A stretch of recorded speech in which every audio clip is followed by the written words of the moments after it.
thank you very much for attending the event. It's a beautiful day here in Pune, and my name is Rajesh Ramnani. I'm from Dell Technologies, lead the cloud and the converged, hyper-converged business for Dell across the geography. So before I start, anyone from IT here? Most of us? Okay. I thought it was great. Everyone from IT background.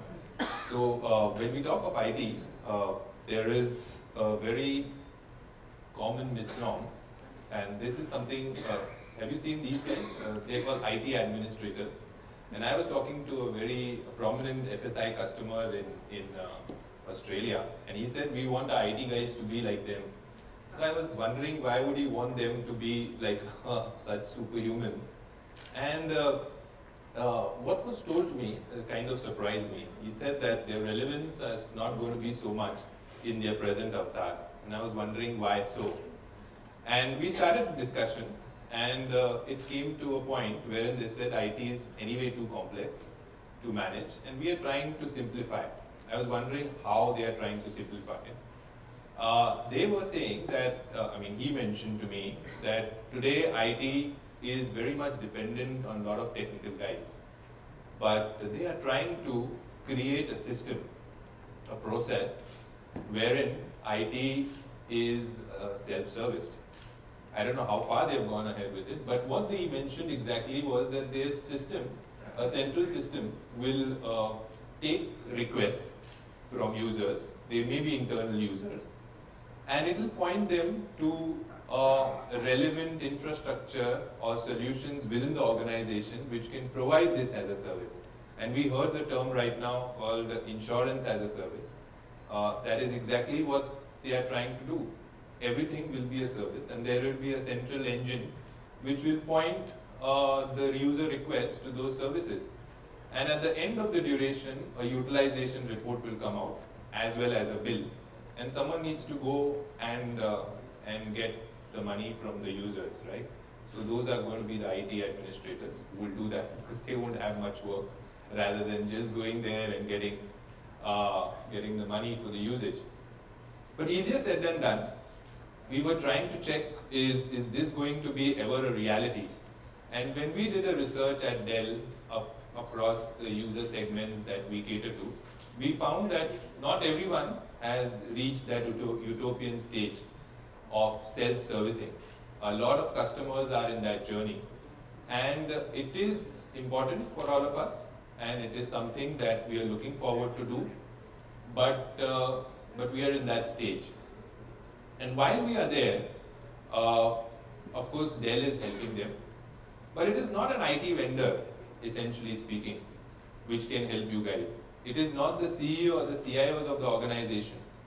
It is actually the business which decides where the workloads or applications will lie. Some of you guys have been in the industry for so many years, and you have applications today which are ready for this kind of a change.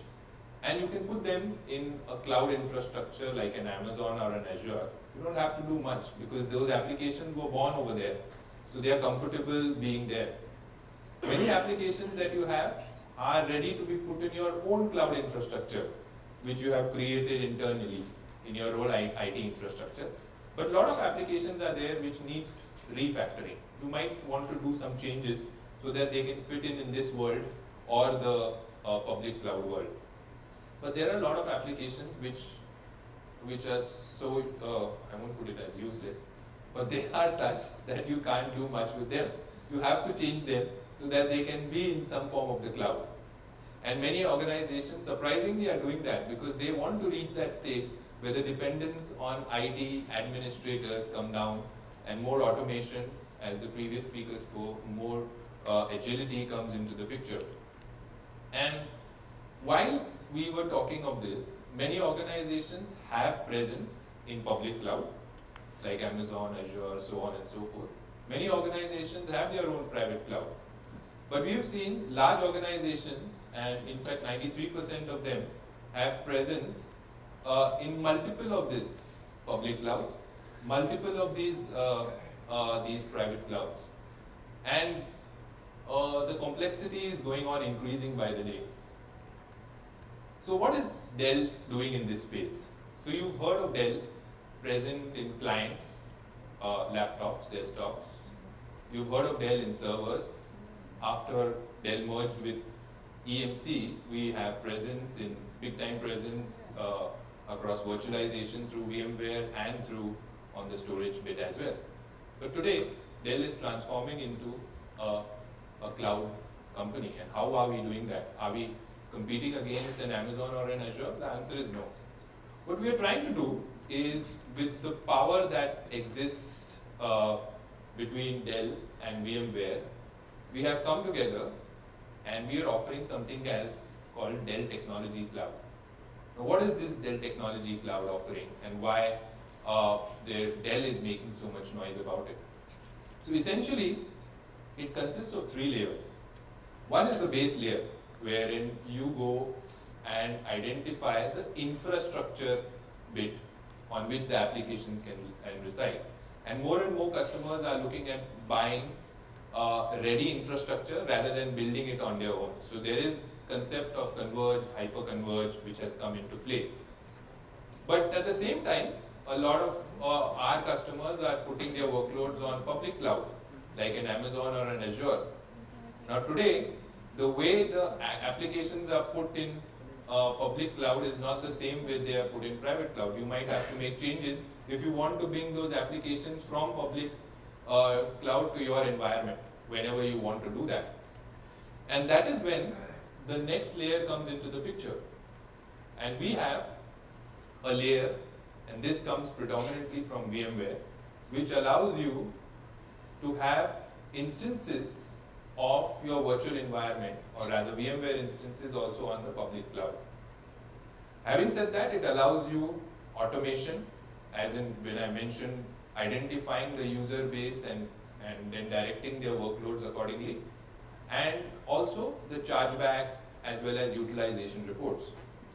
But over and above this, what Dell is also doing is offering you flexibility. So while you do that, you don't have to pay upfront to Dell or to VMware for that matter.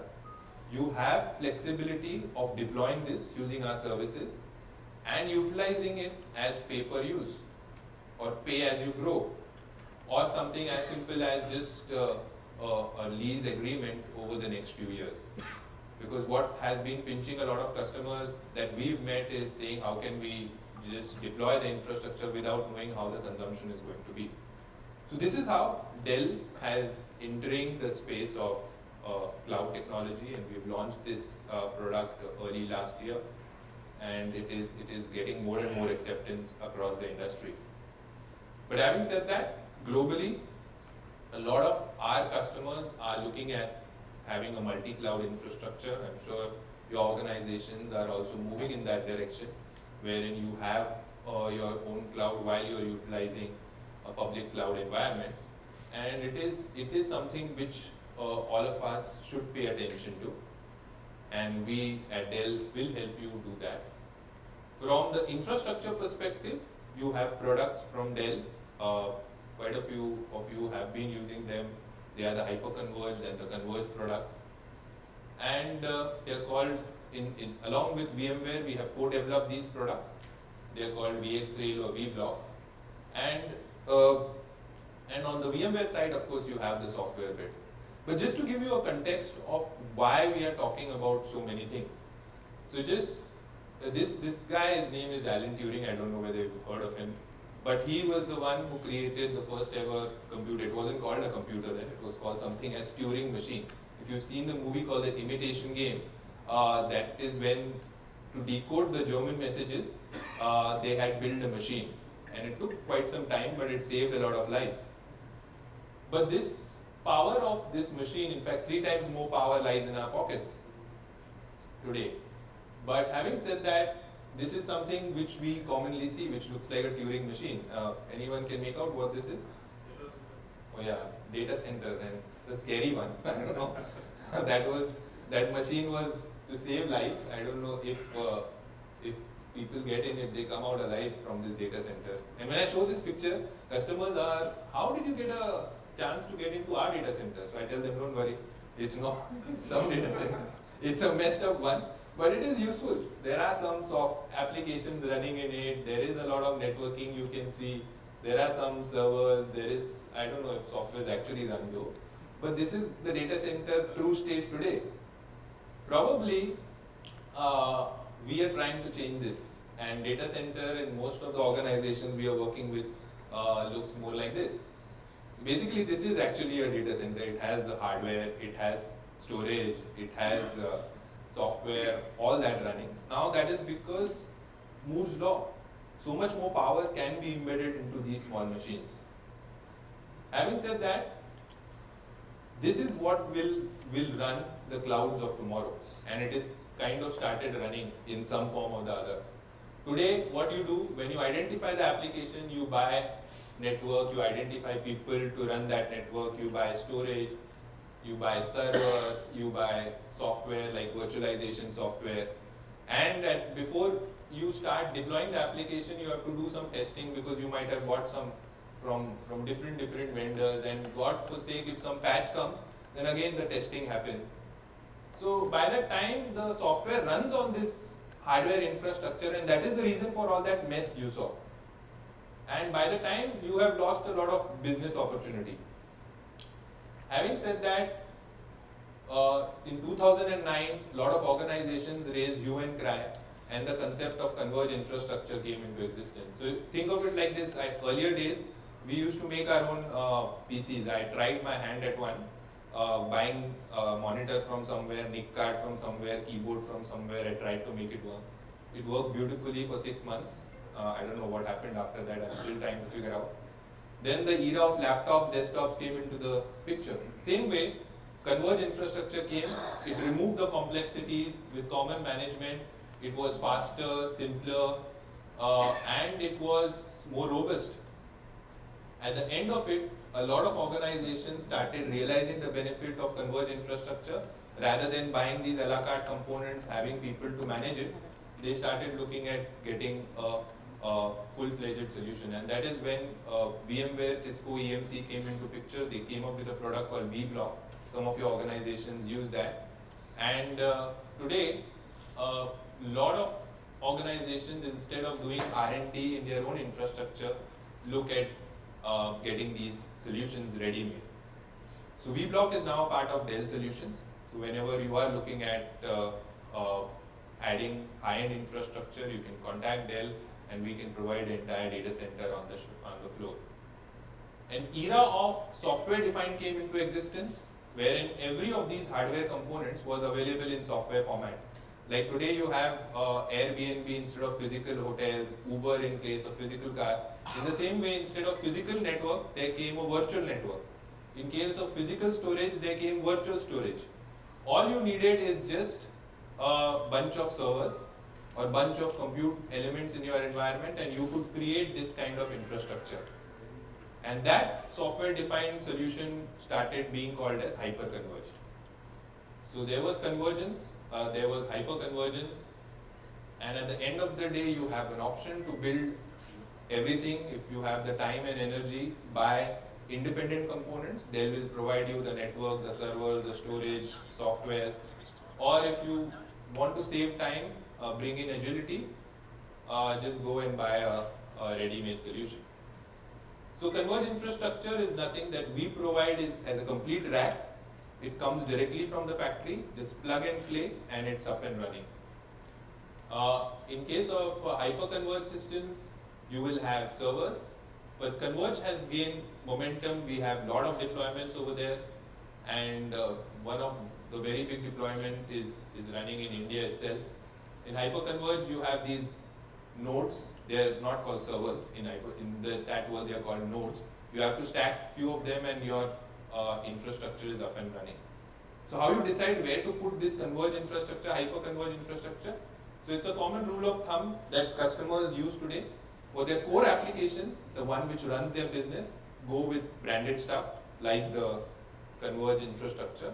For social mobile applications, tier 2, tier 3 applications, you can put it on software-defined solutions like hyper-converged infrastructure. And today, the hyper-converged infrastructure from Dell EMC called VxRail has crossed leaps and bounds in just 2 years. We are addition of 1 billion of revenue. But if you are, let's say, not just completely on VMware, you have other hypervisors, there are multiple other solutions based on Microsoft, based on mixed workloads. You reach out to your Dell representative and they'll be more than happy to come and talk to you about these products. And one of the key products which is gaining ground from our side is called vFlex. But we have some rules which we convey to as a consultant to most of our customers, and that is talking about pillars of data center. So today, if you are setting up a data center, make sure that you use flash. That is something which is getting cheaper, it is faster, it doesn't fail as the normal drives. Buy what you need today and don't just keep buying big chassis and trying to fill them up, because by the time you fill the entire chassis, the technology would have changed 2 or 3 times. So software defined allows you to combine technologies, wherein you can buy something which you want today, a new technology comes in, you can stack it on top of that and use complete new and old in the single cluster. But apart from that, use capabilities of public cloud. The same infrastructure which I said allows you to manage your public cloud as well as your private cloud. At the end of it, data is important, and there is lots of data, as mentioned by the previous speaker, it's 44 zettabytes. Every bit of data is important, so we need to protect it using data protection, using some replication, creation of DR strategies. So these are the 4 or 5 things a lot of our customers are investing in, so that they are able to create the state-of-the-art modern data center. But if you see overall IT, which is close to about $3 trillion, I mean overall IT market, and a lot of the a la carte procurement is moving towards converged or hyper-converged systems, because they set the platform for you to deliver IT as a service or platform as a service internally to your organization and make it as less dependent on the IT administrators as possible. Having said that, it brings the cost down. So whether a lot of questions are asked, how can these kind of solutions bring the cost down? So A, they are very compact, as I mentioned earlier. The power, space, cooling bit comes down drastically. And overall, a period of 5 years, if you see as compared to a public cloud environment, this will be more reasonable. And there are globally a lot of financial customers that we have. A huge bit of them use these kind of solutions. And of course, in India, we have a whole chunk of customers who have been using this for many years now. And these are some of our small list of customers. So that's all. I have a minute. Any questions which I can take right now? Good. So thank you. Thanks a lot. And in case you want to know something, I'll be around for some more time. Appreciate your time. Thank you.